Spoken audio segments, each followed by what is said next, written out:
A blissful smile appeared on Talia's face as the buttery waffle with the hint of vanilla melted in her mouth, together with the sweetness of the plum jam.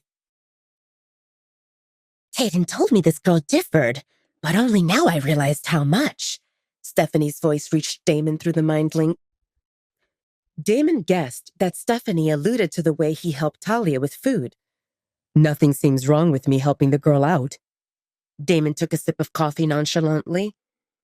I never said it was wrong, Stephanie immediately responded. It wasn't wrong, but Damon never took a personal interest in any new members.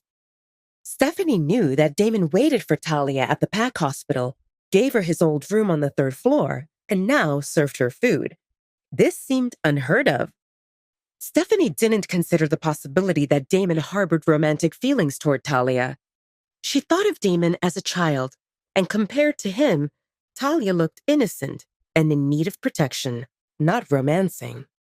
On top of that, Talia appeared shy, timid, and less flashy than many of the women who pursued Damon. Definitely not a seductress. Her presence felt small and forgettable, even though her face bore pretty features.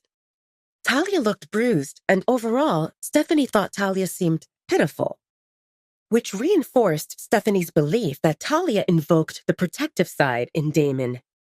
Damon might act crass and rough around the edges, but he suffered when his parents... And since then, Damon never refused a person in need. And that described Talia exactly.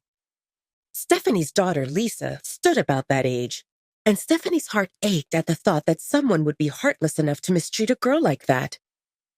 Talia's big, honeyed eyes looked clear and bright, even though she visibly felt apprehensive in the new environment. Stephanie didn't know how long Damon would allow Talia to stay in the packhouse. He didn't tell her anything other than to prepare a room, but she thought of helping Talia relax. Talia, is there something you enjoy doing?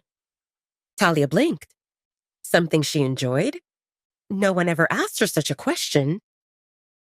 Seeing that Talia didn't know how to answer, Stephanie asked her next question. Did you like cooking? Talia understood the question as Stephanie's attempt to give her a job. Kitchen duties sounded much better than washing bathrooms and emptying trash. She could learn from experienced cooks and hone her skills and learn from the cookbooks also. Who knew? Maybe one day she would become a famous chef? As a great chef, she could cook many delicacies she missed while hiding in the attic. That sounded like an amazing plan. All the girls in the Red Moon Pack got to help in the kitchen until the age of 16, when they received assignments based on their position. But Talia didn't get a chance to cook since she moved into the attic more than a decade ago, so her cooking skills remained limited, but she didn't let that stop her from grabbing the opportunity. I can help in the kitchen. Talia's eyes sparkled, reflecting her dreams of the scrumptious feast she would make for herself. Someday. Stephanie smiled. I would love that. How about you help me prepare dinner today? Damon spoke up sternly. Talia's hands are injured. I thought she could help a bit and we could chat and get to know each other. As Stephanie saw it, if Talia could hold a fork, she could pass an onion. She didn't expect Talia to engage in hard labor. Damon didn't like it. With that thing around her wrist, Talia can't help with washing, chopping, or mixing. I want to see her rest and focus on getting better. Talia will not have any tasks until she completely heals. Of course. Stephanie looked at Talia with a kind smile. After your hands heal. Talia nodded in agreement. She didn't think much about cooking before Stephanie brought it up, but it seemed like a skill everyone should have, and this looked like a great opportunity to learn. Damon could see Talia's wheels turning as she came up with some ideas. So he had to ensure she heard him. You are not allowed to work until Travis and I say you can. Until then, I want you to take it easy and rest. Talia wondered how far that take it easy and rest would stretch. Can I go to the forest? Damon frowned while thinking about how to answer this. He didn't like the idea of Talia wandering who knows where. He needed her in the visible range, or closer. You can go to the garden. If you want to go beyond that, Let me know. I don't want you to get lost. Talia exhaled helplessly. Why did Damon think she got lost easily? She didn't want to appear needy or ungrateful, but this sounded like limiting her freedom. She took a mental note to bring this up again later when the scary alpha seemed in a better mood. With Talia's stomach getting full, fatigue took over. After a night awake in the car and a morning in the packhouse hospital, she felt ready to sleep. Talia yawned. You must feel tired, Stephanie stated the obvious. When you finish with food, I'll show you to your room. Talia felt full, but a few more delicious bites of strawberries and whipped cream remained, which she saved for the end. So she decided to finish those, even if it meant she might get a tummy ache later. Careful with that! A shrill scream drifted from the hallway. If you damage it, even if you sell a kidney, it won't be enough to fix it. Take it to my room. Talia glanced around at the faces around the table. Damon busied himself with his food, Caden and Maya frowned, and Stephanie shook her head for a second before she locked eyes with Talia.